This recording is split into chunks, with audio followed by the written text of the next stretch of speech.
Hello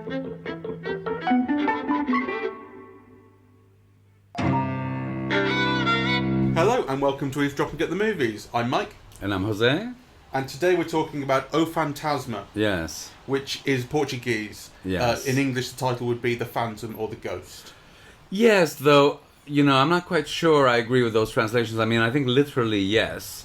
But I think it also means like fantasies, desires, like okay. it has that kind of a connotation to me anyway.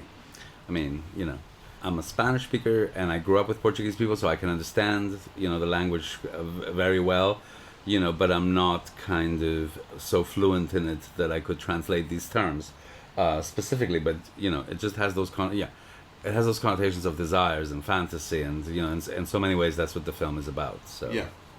So the film is from the year 2000, nearly 20 years old now.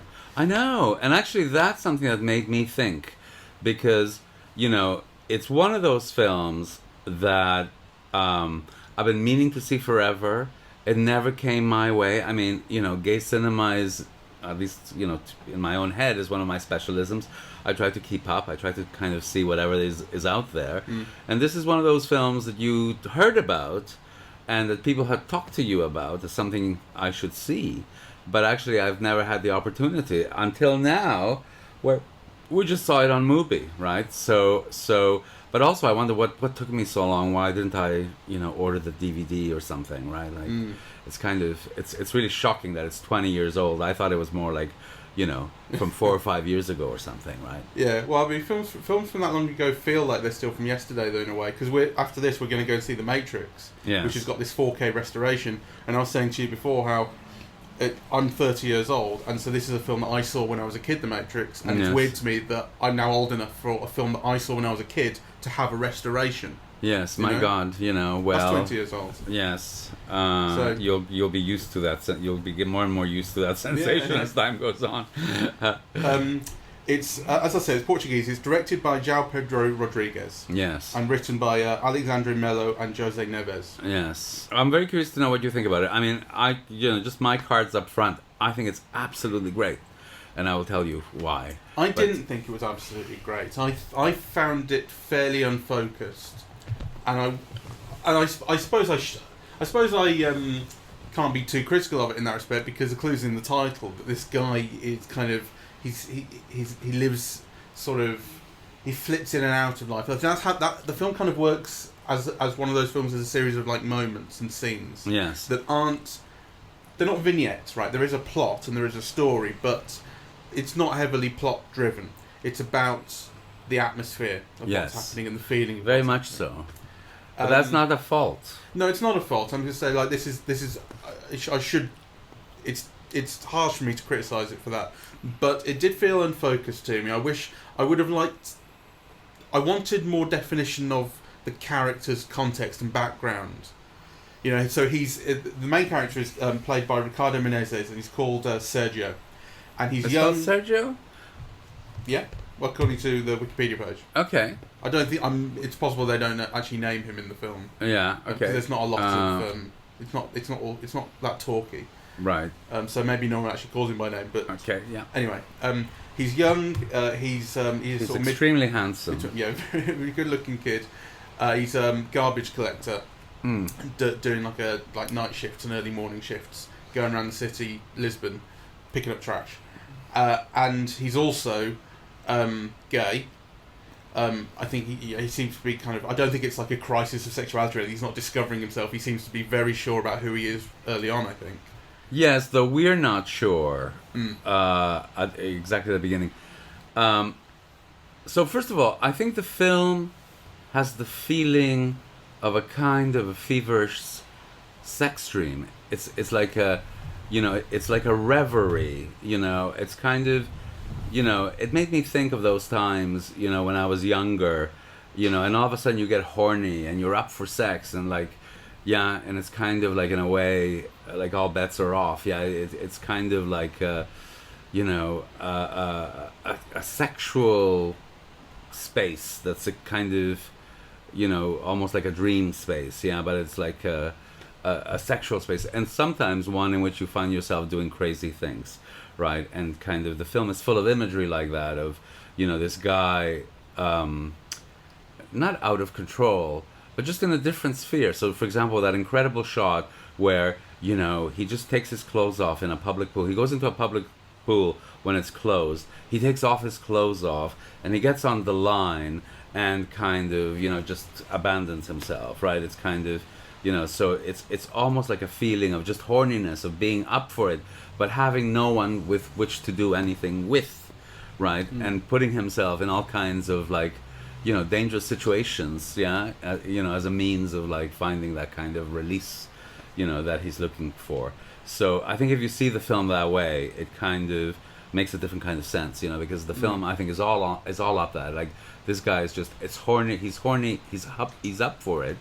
The film also has a kind of, it has a whole thing about dogs, right? Yeah. Yeah, and so there are dogs all over the film. The film begins with this image of this guy handcuffed and getting fucked by a guy in a rubber suit whom you don't know who it is at that point, but also with the suit open at the crack of his ass. Yeah, which is kind of like a weird image, because on the one hand, he's fucking the guy, which implies kind of one thing, and the guy is handcuffed, which also implies something, the guy he's fucking, and yet on the other hand, his ass is open for business. Like, so it's kind of like a very intriguing image. And there's a Doberman at the door, pawing away, right? So that kind of, I suppose the beauty of that animal, but also the dangerousness of it, right? Yeah. And with that weird kind of disjunctive, slightly mechanical music, I think there's a whole thing to be done on the sound in this film, really, because, so in that first image, you hear, like, the sound of the city, of planes, of clanking. It's slightly electronic and mechanical and distorted, right? Which I think kind of sets a tone for the film. And then the whole thing about dogs, right? So, they're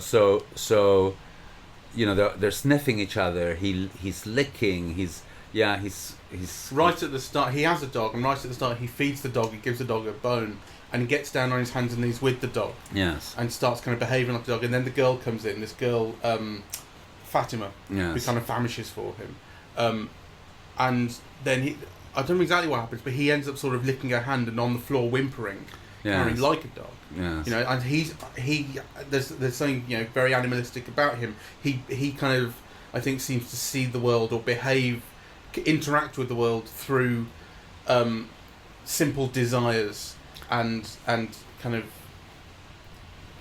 interpreting. The way he sees what people want, the way he behaves with them, is all very simple and kind of animalistic, and it seems to be related to base desire. Yes, it's very base, and it's very significant that it's a dog that's he is shown to have affinities with, and so on, because there's an expression in Spanish, and I think it's the same in Portuguese. When somebody who's who responds to their sexuality, who's kind of they call them, and especially gay men do this, que perra, which means, like, it's not a whore and it's not a bitch, but it's just someone who does what they want with their body, right? Like, who behaves like an animal, like a bitch in heat, right? Like, and there is, like, an element in this film, like, this guy's like a bitch in heat, right? And not knowing what to do with himself, like, kind of, and kind of. But he allows himself to respond to all his desires. He doesn't ever stop himself from doing anything. That's right. He's got no filter, and he's got no fear. Which I think is quite extraordinary to see in the film. He's absolutely got no fear. Right. So he meets everybody's glance, including the policemen when those guys come to him. I thought there's a kind of a fearlessness that it kind of indicates also a dare, like, where is this going? I'm not afraid of you, and this could get sexual if you want it to, right? Which I think was like quite extraordinary for me to see. Got the scene right at the start where he's walking his dog and they come across this car, and in the back he notices there's this cop that's tied up. Yes. But you don't know why this cop's there. I don't think it's completely free of context. It's That's right. In the back seat of a car, having been tied up and gagged. There are things that happen in the city at night. Yeah. And then, and you, I guess, you know, you think he would maybe try and help or ask the guy what happened or something. But what he does is he puts his hands all over his body and then starts jerking him off. Yes. I think there's something in that about, like, cops being, to the gay community, some of the worst antagonists. You know, you talk about kind of coming here to Coventry 30 years ago and how cops would come into pubs. No, that was in Montreal. Oh, was that in Montreal? Sorry. Yeah. Cops would come into clubs just to intimidate you. Yeah. You know, and the idea of that kind of being turned on its head here, that the cop is already bound and gagged and this guy can do what he likes to him. But that's doubled because, you know, I think one of the things about oppressed minorities in general, but particularly sexual ones like gay men, is that there's also a fetishization of the oppressor. So, you know, the cop figure, you know, was a real kind of oppressor. But on the other hand, you know, but it's turned by Tom of Finland into a kind of a fetish sexual figure, right? So you have that in this film as well. Yeah. That kind of, you know, all of the figures of authority become also potently sexualized. There seems to be something very defiant about that to me. Yes. And I think actually, I mean, you said halfway through, I didn't expect it to be so explicit. And it is, and you see blowjobs, see the guys naked all the time. The guy's naked all the time. It's a real queer gaze, really, like a real gay male gaze, actually, you know, on the action, which I think is lovely to see and much more unusual. It seems like unfiltered. I think for the era that might not be that unusual. I don't know about Portuguese cinema particularly, or Portuguese culture particularly, but this was around the time of the sort of new French extremity, right? The kind of early 2000s. I suppose so. Yes, that's an interesting thought. It's 10 years after New Queer Cinema, and even New Queer Cinema was not sexually explicit in the way that this is. I mean, you know, you see a hard-on and you see the guy wanking, really, you know, so I suppose, so I think the New French Extremity, like, in tone, is completely the opposite of this. That had, like, a harsh kind of crudeness, you know, whereas actually this is very stylized, this film, I think. Yeah. So you know, I think I found it unusual, and I think I found it kind of really beautiful. You know, the images, I think, are extraordinary. And I think even the way that the film proceeds, you know, because it proceeds as kind of like one fantasy against another, and it's kind of unfiltered, really, you know. And by that I mean that, you know, the film basically culminates in a kind of rape. So, you know, this guy is obsessed with this straight motorcyclist, tries to pick him up, stalks him at his house, pees all over his bed like a dog would, marking his territory, you know, but none of that works, really. And basically he then kind of kidnaps him, right? And it feels like a kind of a fantasy in which, you know, even a rape fantasy is unfiltered, right? You know, and actually it's kind of very interesting because those things trail off, you know, like they do in kind of sexual dreams or something, right? Like you know, so in a way that's kind of what you were saying, that it's not cohesive, you know, but I think it is coherent. Yeah, so in terms of, if you look at it only in terms of plot, then obviously no, things come and go and they trail off, you know. But I think it's kind of coherent in terms of tone and feeling, and kind of as an exploration of, you know, a set of desires that almost increase and kind of explode, really, and that are quite transgressive, really. You know, so he's thought to be the girlfriend of this guy. You know, he tells the girlfriend that his fantasy is to have their boss fucking her, to see her being fucked by his boss. In fact, the boss is fucking her. But actually what we found out is that the boss is also fucking him, right? Yeah. And in a way that hurts him. Yeah, so, you know, kind of, so there's there's both a kind of a sadomasochistic element to it, yes, and there's also a kind of,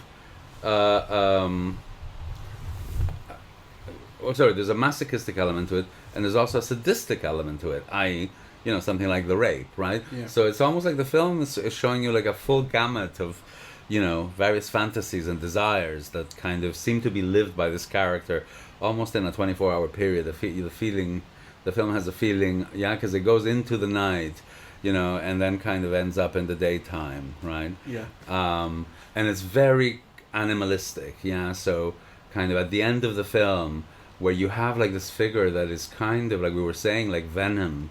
He's dressed in this latex suit, including a mask that covers his head. Wandering the city, right? And what is he looking for, or what is he escaping, right? Like, and he doesn't walk like he doesn't walk upright. He kind of lumbers. He's hunched as he does that. Yeah, with his and there's arms out. images that I think are just really potent and poetic and beautiful, because kind of the thing is that he's got all these desires in a culture in which he's allowed none of them, right? So there's that image where the police handcuff him, but then leave him handcuffed, and he tries to escape his handcuffs, and then you have him running in this beautifully composed image where half the frame, it's like this tunnel, but it's composed, of blocks, that create this design, and he's running handcuffed from the back, across these spaces. I just thought that was like beautiful, and suggestive. And then you have that, in contrast to, these images of him wandering the city in this rubber suit. The rubber suit is glistening, right? But as the day comes on, the image becomes harsher and harsher, right? So there's something kind of beautiful and shiny, it's like this bit of glittering light in the darkness that he represents, when it's dark. But then as the light comes on, you see the crudeness and of the landscape, and he ends up at a garbage dump, right? Drinking water that he knows will make him ill, and he's ill, right? And kind of and eating, and then he ends up shitting, and it's kind of dragging a rabbit around by the ears. Which I think you can tell is a real rabbit, and that's harsh. Yes. The rabbit's sort of twitching. Yes. So I just think it's like fantastic. Do you think there is a way of looking at it in that is less positive in its representation of gay people or gay sort of society, in that I got the feeling that you could look at it as sort of the world of the gay world is a kind of depraved one. I think you could see that as he kind of as he indulges more and more of his sort of fantasies or desires, his behaviour becomes worse, and that transgression becomes worse, and the kind of it sinks into night more, that sort of thing. Do you think there's a way of looking at it like that is it's kind of demonising? Well, I mean, I think it depends. A lot of those things will depend on who's watching it. I definitely do not think it's demonizing. I think it's celebrating. I think it's kind of celebrating the variety of desires. I mean, that's part of what being a perra, or being like an animal, or behaving like an animal in that sense, is that you act on your desires, right? That you're not censoring them. Now, obviously you could say kind of, certain censors are necessary if you want to function in society, right? But a lot of those kind of censors are kind of socially imposed, as a way of shaming you or making you feel bad for who you are, right? And I think kind of the thing that's wonderful about the film is that it shows that too, right? Yeah. But I think there's something kind of radiant and subversive and defiant about, Sergio's glance, and looking back. And I think, one of the great things about living in the moment that we do, this film would never have been made like pre-digital, really, kind of. You can only make a film like this because it's cheap to make, and because there's a niche audience for it. Was it shot digitally? Do you know? I'm not sure, actually. I don't know, myself. But whether it was or not, kind of, is less important to me than the fact that, the coming on of digital decreased costs. Yeah, sure. And also kind of new equipment and recording and cameras and so on. It made films cheaper. Yeah. So I think, this is a film, that could only have been made, in the moment that it was made and perhaps now, right, but not before. And also because you have a niche market through, first VHS and then DVDs, the kind of, small budget films can be made for a niche audience. And also that, and the more that they are made, the more the more you can expect them to be made. Exactly. When other people are making them, you can expect yours to be made too. But also in terms of what we were talking about borders yesterday, this is a film where Alexandre Astruc's notion of the camera stylo, that you could write with a camera like you could with a pen. I think we're living in a moment where that's literally true, in the sense that you can make really, really personal films about, it could be like a kind of an autobiographical novella about your desires, right? It could be like a kind of a Genetesque fantasy that you're writing. You can now do that. It's a very personal film. It's about sexual fantasies, right? It's kind of So it's not like a blockbuster kind of narrative for the masses, right? Do you know what I mean? Yes. I do. Yeah. So the difference between a literary novella or something, or Tom Clancy. Yeah, or yeah, exactly, right. So this is that type of thing, and it can be done for a niche audience, really. And I thought it was just amazing, and I'm very curious to see if he's done anything else. Do you think there's something sad about the main character? We've spoken before about the idea of gay characters being lonely. Yes. And although he doesn't we talk. If you remember Bohemian Rhapsody, there's a whole thing about him pining for the woman, and there's nothing like that in this. He doesn't pine for anyone. Well, I suppose he pines in a sense for the motorcyclist. He stalks him. Yes, my God. And he's so starved, But he doesn't have a connection with anyone, Well, he doesn't find one yet. It's true. But actually, the thing that I love about this film is that it's open to all the possibilities. That he's not ashamed of who he is or what he wants, right? So it's clear that he's not finding what he wants, right? Because what you see throughout is like a hunger, and it's almost like the definition of desire.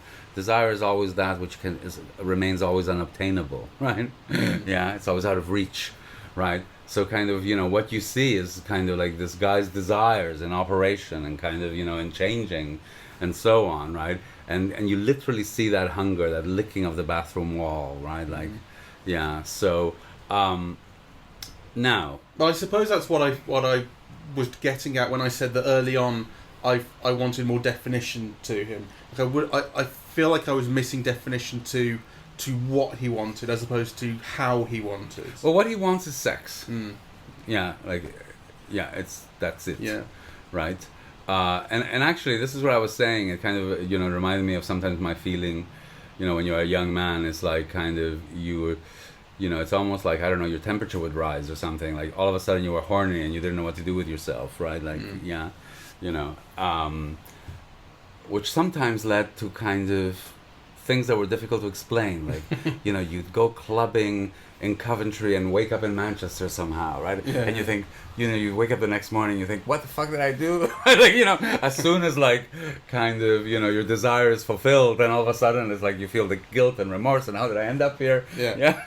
The moment of clarity. Yeah, but in that moment where you're just like high on desire or buoyed by desire or looking for release, it's like it occupies a different mental space, really. And I think the film is all about that particular mental space. It is, but I think it kind of leaves him in a place where he's lost. That final shot of him running out the door and looking left, looking right, and not really knowing where to being go. hunted. Yes. Yeah. He ends up lost and it's not. I don't think it's a happy ending. No. If I can use that phrase. No, and I'm not sure that the film is celebratory of it. And I think it's clear that it's a very homophobic place he is inhabiting, right? Like, it's all glances and toilets and, if you look at the wrong guy the wrong way, you'll get beaten up. Exactly. Yeah, but that's the reality of most people. I mean, look what's happening in Poland and so on, right? So, and what I love about the film is it doesn't negate any of that. And also, it's a film that if you had some right-wing homophobic Pole look at it, it would absolutely fulfill every single one of his prejudices about gay people. Yeah, There's you could just list what happens in every scene and just print it in the Daily Mail and go horrible, crude. Exactly, right? You know, so it's definitely, but that's what I think makes the film A, so subversive, and B, so great that it exists and that it's so poetic with what it does. Yeah, because I think it's a film full of freedom, really. Mm. But if you were the Daily Mail reader, you might look at it and go, well, this is a guy encased by his desires and unable to do it. We have to get rid of this, what will the Daily Mail say? I'm not saying it in... I'm kind of offering that slightly different reading that says there is a different interpretation. Like, I mean, I think towards the end of the film, when he's in this latex suit, there's, you know, it's something it's extraordinarily restrictive about that, and he's kind of he's behind sort of chain link fences and things. Yes, you know, and that's imagery that struck me as kind of someone who's trying to break out, but there's a kind of imprisonment. He's been contained. Yeah. So, you know, the suit is both a fetish, you know, but the fetish of the suit is that of containment, of having the body kind of contained, and having it sweat, and having it restrained, and, you know, having it hemmed in, right? Like, you know, I mean, kind of, you know, kind of people use talcum powder to get into it, and, you know, and so on. So, yeah, I mean, it's so tight that, you know, but again, I think that's like an incredibly potent image. You know, kind of this man in a rubber suit, kind of, you know, running through all the sewers and dumps and, you know, alleyways of Lisbon. Yeah, kind of, yeah, like on the one hand, he's everywhere, he's invisible, he's oppressed, but also he's kind of hunted and on the hunt, right? I mean, there's something too that is like, it's not where he would ideally be, and I know we're talking about sort of this is where society, you could say this is where society has forced him to, you know, this kind of being on the run, and the only way he can sort of live out his desires leads him to here because of the constraints that society puts on him. Yes, but also I think there's this feeling that, you know, I mean, so much about kind of, and rightly, but so much of the coverage in the media about gays and lesbians now has been about assimilation, right? About getting married and being like everybody else, right? And this is a film that also asserts a kind of a radical difference, right? Kind of, yeah. He doesn't want what everybody else wants. I mean, you know, or at least not at this point in his life. Yeah, kind of, you know, at this point in his life, he's sniffing out sex. That's what he wants. Yeah, right. And he kind of makes himself vulnerable, you know, in a very brave way, in all kinds of different ways, in order to kind of fulfill that desire in a way that is very animalistic, but that nonetheless is also very human, I think. Was it you who shared that article from maybe the New York Times about Pete Buttigieg? Is that how you pronounce his name? One of the U.S. Democratic presidential candidates, and how he's gay. Oh yes, but maybe. he's like really white bread. Like I mean, actually, before you shared that article, I didn't know he was gay. Yes. And the idea of the article is to say that like he is so assimilated that this is the only way that kind of being gay is kind of palatable. Yes, and even then, it's not really palatable. So, but this film doesn't have any truck with that. It starts off as something very queer, really. Yeah, it's like, you know, dog-like, perreo, like, yeah, a bitch in heat, right? It's kind of, a dog in heat. A female dog in heat is, you know, the recurrent concept in the film. Yeah, and I think it's a great film. I think I might see it again. It does. I did have a kind of brief look around, and I think it might be a sign of, you know, the time sort of 20 years ago, because this is where all these reviews come from, but deeply negative reviews from almost everybody. Ah, okay. Yeah. Yeah. And I'm not... They're all wrong. Well, you know, they very well might be, but I think that's, you know, talking about the context of the time, that's why it kind of struck me as something very, as you said, subversive, and I said defiant. You know, the kind of the explicitness, like it would look you could make the same film today, but the context in which the film would kind of enter, you know, the context of the audience that would see it would be very different, because although it would remain very explicit and kind of shockingly so, I think there's kind of more acceptance of it, or people would be more willing to not kind of take against it immediately. I'm not as sure. they may have done back then. I mean, I think this is a film that would probably cause a Twitter storm, right? And you could just imagine, like, rape, like, no black people, Yeah, you know, like all kinds of... Doesn't represent enough people. Yeah, it could be all kinds of things.